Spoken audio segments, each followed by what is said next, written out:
making some really good trades, and I hope you guys enjoyed your weekend and had a nice relaxing one as we are going to head into another week of trading.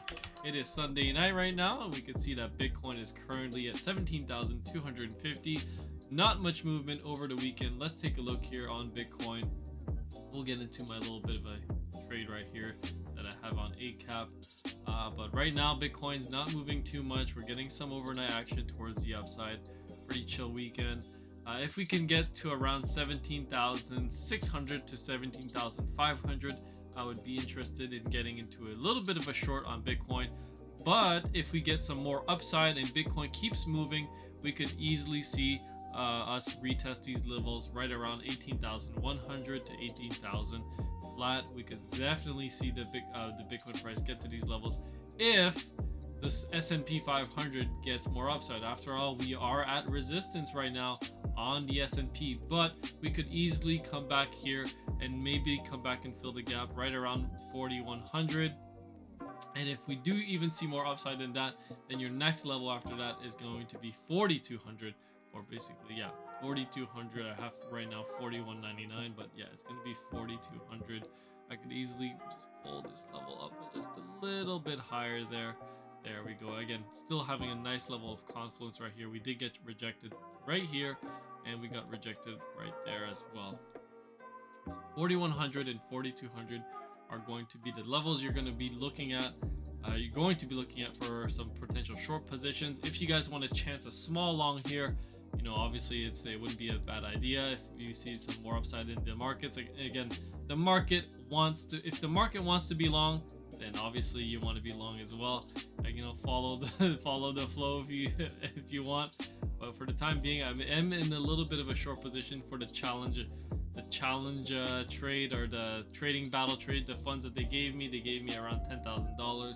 So I'm going to be getting into a little bit of a leverage trade right here on the S&P. I'm just banking on that we are going to see more upside because there's not too much news coming out this week, and the market seems to be pretty bullish. But overall, we all know that the markets are going to get another leg down towards the downside, and eventually, you know, we are going to capitulate again and we are going to take out the October lows that we placed right around this level right here. Let's get into the Forex Factory. Let me just pull it up right here for you guys. All right, let's take a look at the calendar as we always do on Sunday night. So again, Monday, not too much news coming out other than the ISM service PMI, and then on Tuesday, basically a very relaxed day. No news is going to be coming out. On Wednesday, we have Canadian Bank of Canada is actually going to be raising the rates, apparently 25 basis points. I thought they were going to do 50 basis points, but it looks like they're going to be doing 25 basis points because the Bank of Canada is getting spooked and scared that the rates are too high right now. The housing market is teetering, so we're gonna have to see how the market reacts to that. But in my opinion, I think this is the wrong thing to do, to slow down. If they really wanted to tackle inflation down, you got to put the pedal to the metal, and you got to get the rates higher than the inflation level. You got to entice investors and then the savers to put their monies into the savings account. But if you don't, you're gonna spend that money. Overall, let's keep going right here. Nothing on Thursday other than like natural gas storage, but again, that's not going to really impact the markets. You do have unemployment claims that are set to get to 230,000 from the previous 225,000. I believe we got the last unemployment claims last week as well. They came in a little bit lower than expected. The unemployment claims were expected to be 220,000, an upward revision basically from the previous, from 218, but it came in lower at 217. So if we really want to see the markets rallying, you want to see higher unemployment numbers. Right here, let's take a look where we are in December. So there we go, unemployment claims. So the expected is to be 230,000 from the previous 225. Oh, I think I was looking at the wrong one. Was I looking at the wrong one? Oh, okay, never mind. I was looking at the wrong one. Okay, well, we did get some better numbers. This is actually even better. It's actually worse than I was looking at. So the markets didn't like that the unemployment claims were a little bit lower. So if the markets want to keep rallying and want to keep this rally going, you want to see higher unemployment claims. And you may wonder why bad economic data is bullish, because if the economic data is worsening and worsening and worsening, you're going to see more unemployment claims. Then you're going to see the Fed being more dovish and more willing to cut rates and pivot. But if we have more hawkish data, which is negative data, if we have more positive data, then that would be bearish from the markets. That means the Fed isn't being hawkish enough. They need to raise rates more, and they need to do more stuff to control inflation, which basically means increasing unemployment and reducing demand, and then you'll have inflation going down. But moving on, let's take a look on Friday. This week we have the core PPI, and the PPI coming out month over month. That's going to be coming out on this Friday, so that's going to be some mini fireworks there. We're going to see if inflation is going to be picking up or slowing down. Again, the PPI is the producer price index, what it costs producers to make goods and services, and compared to the CPI, which is the consumer price index, which is what we pay for in stores like that. And then we have the preliminary consumer sentiment, which is set to be going a little bit higher, just like a fraction. But overall, the consumer sentiment is, in my opinion, going to be going down. It's already down at some of its lower levels. Sorry, it's already at extremely low levels right now. Since I think if we can go back to 2008, it's pretty close to some of these levels right here. But again, once we were getting to this consumer sentiment, the interest rates were actually being cut, not risen. And right now we're seeing the rates being risen when consumer sentiment is extremely low. So we're gonna have to see how the market handles these rate hikes in the coming months. In Q1 of 2023 and Q2 of 2023, I expect unemployment to be really a big shock to the market. The same way the inflation shocked the market in 2022, I expect unemployment to shock people. All right, let's keep going right here. Let's take a look at Bitcoin.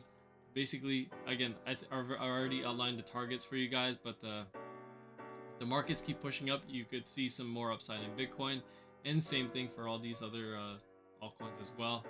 But you really don't want to be dabbling too much in the altcoins right now with the regulation coming in and the space being so unstable with the recent collapse of FTX. I know exchanges are starting to post their reserve balances to reinsure traders and investors that they have enough capital to cover what's on their books. But again, there's even been some speculation that the exchanges have been helping each other and transferring their balances between each other and then transferring it back to themselves, just so that they can take a screenshot and show people that they have the reserve balances that they say they have. But even again, that is live data that can be viewed onto the blockchain, so you guys can actually go on CoinMarketCap and actually see where the reserve balances are. So you can take a look at CoinMarketCap. Just take a look at that. I'll actually show you guys really quickly here, right here on. If you guys go to exchanges and you go on Binance, Coinbase Exchange, Kraken, and KuCoin. Actually, KuCoin is one of the ones that some people are speculating that they don't have the reserve balances. But if you go on their exchanges and you go click on their wallet address, you can see that they actually do have 554 million USDT. We could actually just paste it right here on Google and you'll find it right on Etherscan right away. You'll see that they actually currently have a balance of 135,000 Ether. Or sorry, this is Ethereum value, so the token is actually worth $554 million, which is the USDT. Yeah, I almost got scared there a little bit, but it's actually 554 million USDT. So it is basically what they say they have here.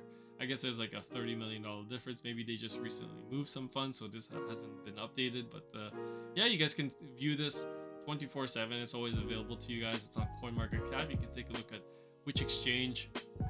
Again, says that they have the reserve balance. Again, I only trade on BitGet. They haven't posted anything. I've actually been in contact with some of my contacts on BitGet to see when they are going to do that, to reassure traders and stuff like that. But overall, I only trade on BitGet. So if you guys want to sign up for BitGet trading, the link is in the description. And let's keep going here. Let's take a look at the DXY. DXY is getting into some key support levels here right around 104. RSI is getting pretty oversold, but once we get past this level right here, right around the 28, 20, sorry, right around the 30 level, anything below that, I'd be more inclined to say that we are going to get a push back up in the dollar, but that could be weeks or days from now. Again, we do have the FOMC meeting that's going to be on December 13 or December 6th. Yeah, December 13, and that's basically when the Fed is going to be raising their rates. And when that does happen, it's possible that the Fed, Jerome Powell, comes out more hawkish than he was on the last meeting that he did when he spoke on November 30th, which was my birthday. By the way, thank you everyone for wishing me a very nice birthday. I had a lovely birthday. Obviously not exactly what I was expecting into the markets, but again, everything can always change, so you always got to be ready for that.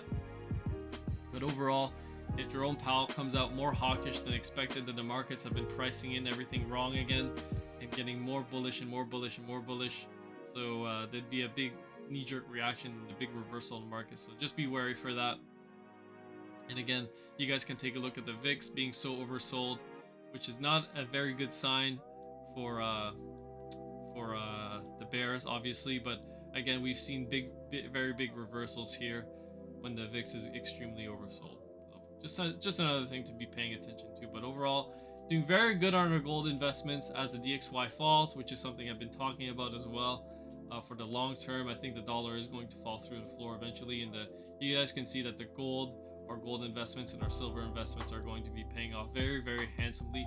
Hopefully, by the end of the year, we're going to be a net positive on all of our investments on gold if this rally is sustained.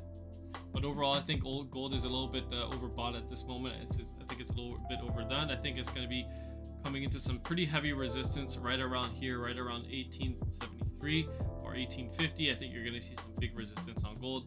And after that, we could possibly see some consolidation or a pullback in the gold price. But yeah, overall, you guys know where I stand. I'm obviously still bearish on the markets, but if the markets are going to keep pumping, then you can still expect some upside up until 4,100 to 4,200. Again, I'm already in some short positions. I will be getting into some more short positions. I will be averaging in. And if you guys want to see my trades, everything is posted in the description. My Discord is in the description. And again, my profit loss history is posted on my website. So if you guys want to check that out, feel free to subscribe, like and subscribe. You guys have been awesome. We are going to do a Christmas giveaway. So if you guys want to participate, feel free to join the Discord. All members are welcome. Love you guys. Peace. See you guys Monday.